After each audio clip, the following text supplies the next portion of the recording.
అంటే మళ్ళా కేసులు పెడతారని భయం. ఆ పరిస్థితిలో ఆవిడైతే కొట్టుమిట్టాడే పరిస్థితికి వచ్చింది. రాయదుర్గం అక్కడ ఎమ్మెల్యే కాపు రామచంద్రారెడ్డి ఉన్నాడు. జగన్కి కాపు కాశాడు. ఇప్పుడు టికెట్ లేదు పొమ్మన్నాడు. అక్కడి నుంచి ఆయన తత్వం బోధపడి తాడేపల్లి ప్యాలెస్ కు సెల్యూట్ పెట్టి తిరిగాడు. అవునా కాదా? అంటే ఇంకొక పక్క వెంకటరామరెడ్డి గుంతకల్లో స్టాక్ పాయింట్ పెట్టి ఇసుక అమ్ముతున్నాడు. గొప్ప గనుడైన రేషన్ బియ్యం అక్రమ రవాణా చేస్తున్నాడు. రియల్ ఎస్టేట్ వెంచర్లేసి వాటాలు తీసుకుంటున్నాడు. అన్ని కూడా కడాన ఎవరన్నా గాలి పీల్చినా ఈయన కప్పం కట్టాల్సిందే. అలాంటి అవినీతి పరుడు. ఇంకా అనంతపూర్ ఎమ్మెల్యే ఉన్నాడు. పాపం ఏం చేస్తాడో ఆయనకే తెలియదు.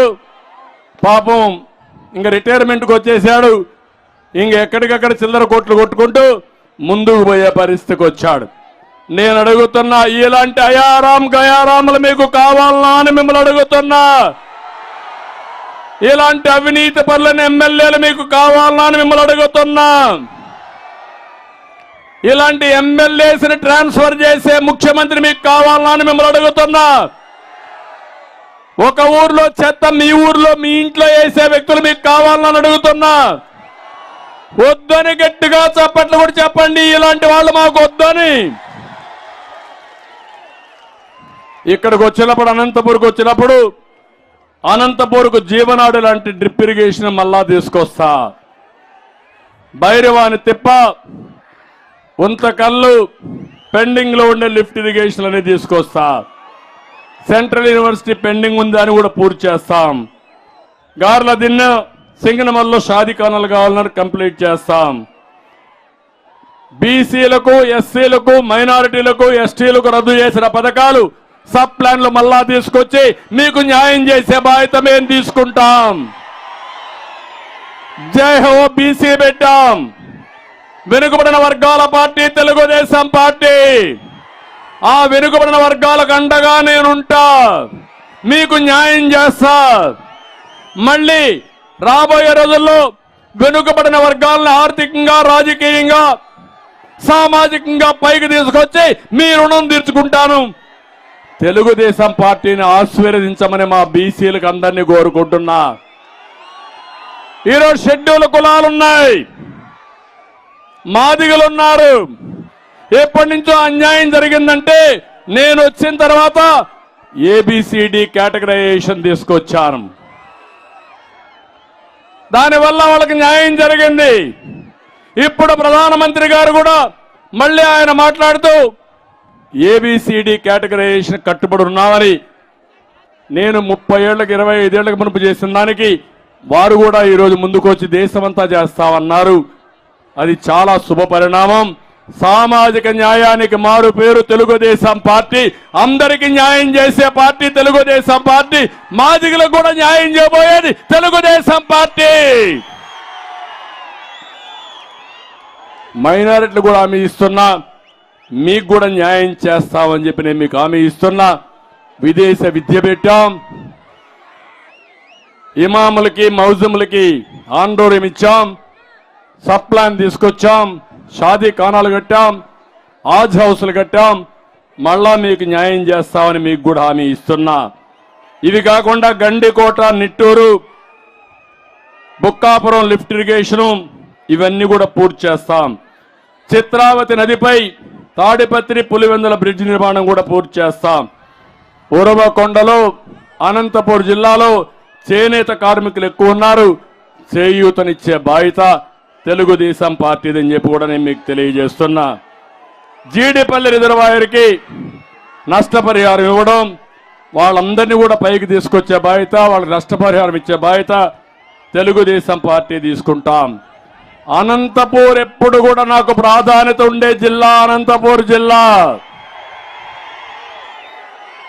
అనంతపూరు నాకు గుండెకు దగ్గరుండే జిల్లా అనంతపూర్ జిల్లా.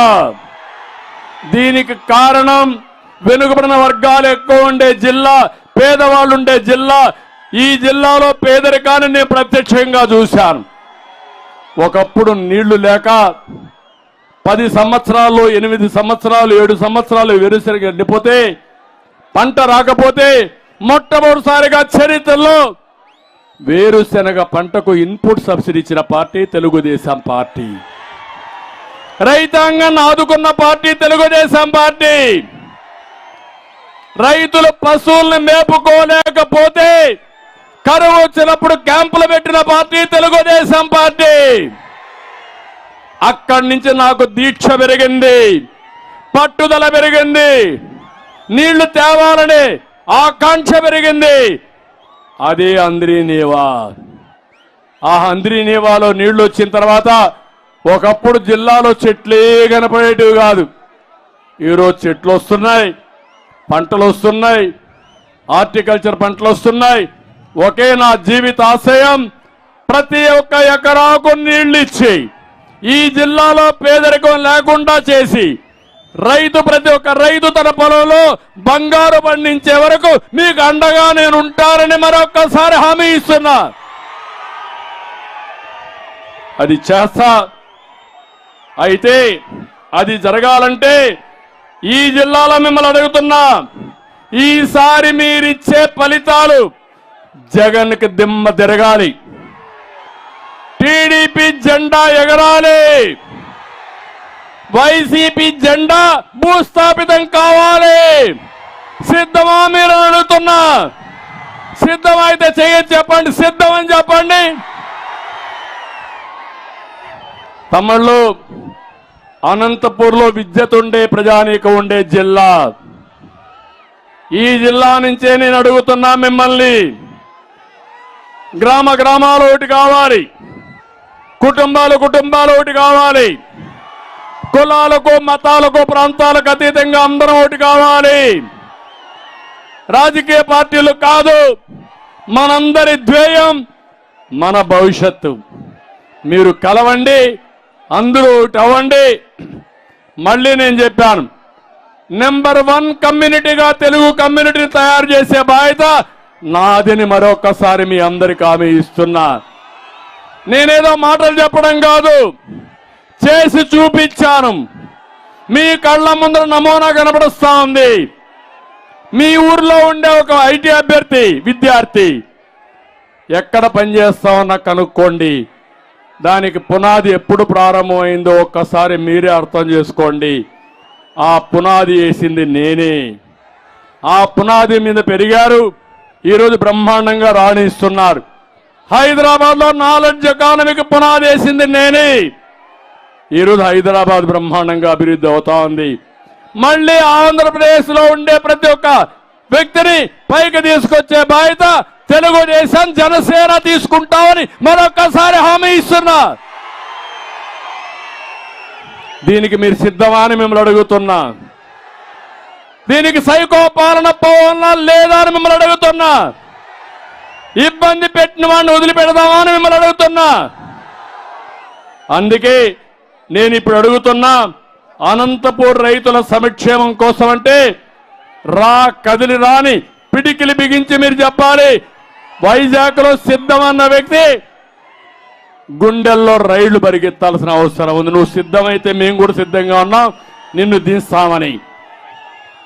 అనంతపురం రైతుల సంక్షేమం కోసం ఇంకా గట్టిగా మెల్లిగా చెప్తున్నారు, పౌరుషం ఉండాలి, మీ మాటల్లో ఉత్తేజం ఉండాలి, కసి కనపడాలి. అనంతపురం రైతుల సంక్షేమం కోసం, మన బిడ్డల ఉద్యోగాల కోసం, డ్రిప్ సబ్సిడీల పునరుద్ధరణ కోసం, సైకో పాలన అంతం కోసం, బడుగు బలహీన వర్గాల జీవితాల్లో వెలుగు కోసం, ఆడబిడ్డల రక్షణ కోసం. రాతి యుగం పోవాలి, స్వర్ణయుగం రావాలి. కదిలిరా. రాతి యుగం పోవాలి, స్వర్ణయుగం రావాలి. అధికార అహంభావాన్ని ముట్టు పెట్టడానికి కదిలిరా. అధికార అహంభావాన్ని ముట్టి పెట్టడానికి, అధికార అహంభావాన్ని ముట్టి పెట్టడానికి సిద్ధంగా ఉన్నారు మీరంతా. మిమ్మల్ని చూసిన తర్వాత నాకు చాలా సంతోషంగా ఉంది.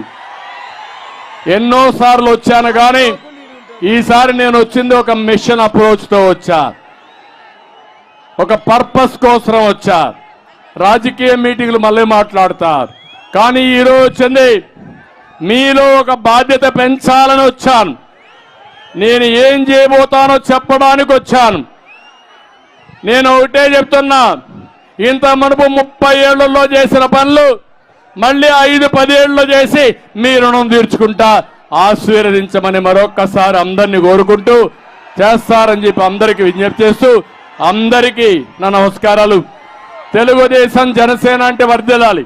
తెలుగుదేశం జనసేన, తెలుగుదేశం జనసేన, తెలుగుదేశం జనసేన. శభాష్, మీ ఉత్సాహం చూశాను. రాత్రికి కంటి నిండా నిద్రపోతా. జనసేన, శభాష్, మీ ఉత్సాహం చూశాను. రాత్రికి కంటి నిండా నిద్రపోతా.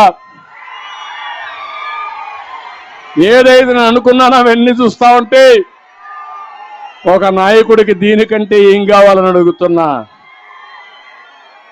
మొన్న నాకు కష్టం వచ్చినప్పుడు మీరు చూపించిన ఆదరణ నా జీవితంలో కాదు, ఎన్ని జన్మలెత్తినా మీ రుణం తీర్చుకోలేను.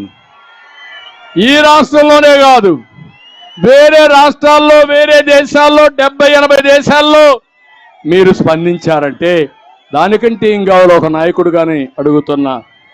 కొంతమంది చనిపోయిన తర్వాత గుర్తిస్తారు, కానీ నేను బతికుండగానే మీరు గుర్తించారు. అదే నాకు ఆనందం, అదే నాకు మీ అందరిపైన అభిమానం. అందుకే కృతజ్ఞతలు అందరికీ తెలియజేస్తున్నా. శభాష్, చాలా సంతోషంగా ఉంది. మేము ఎన్ని గంటలు మాట్లాడినా మీరు వినడానికి సిద్ధంగా ఉన్నారు. ఇప్పుడు మేం మాట్లాడడం కాదు, మీరు మాట్లాడాలి, ఇంటింటికి వెళ్ళాలి. 74 రోజులు మీ పని మీరు చేయండి. మీ జీవితాల్లో వెలుగు తీసుకొచ్చే బాధ్యత మాది, మాది, మాదని మరొక్కసారి హామీ ఇస్తూ అందరికీ నమస్కారాలు. జై హింద్.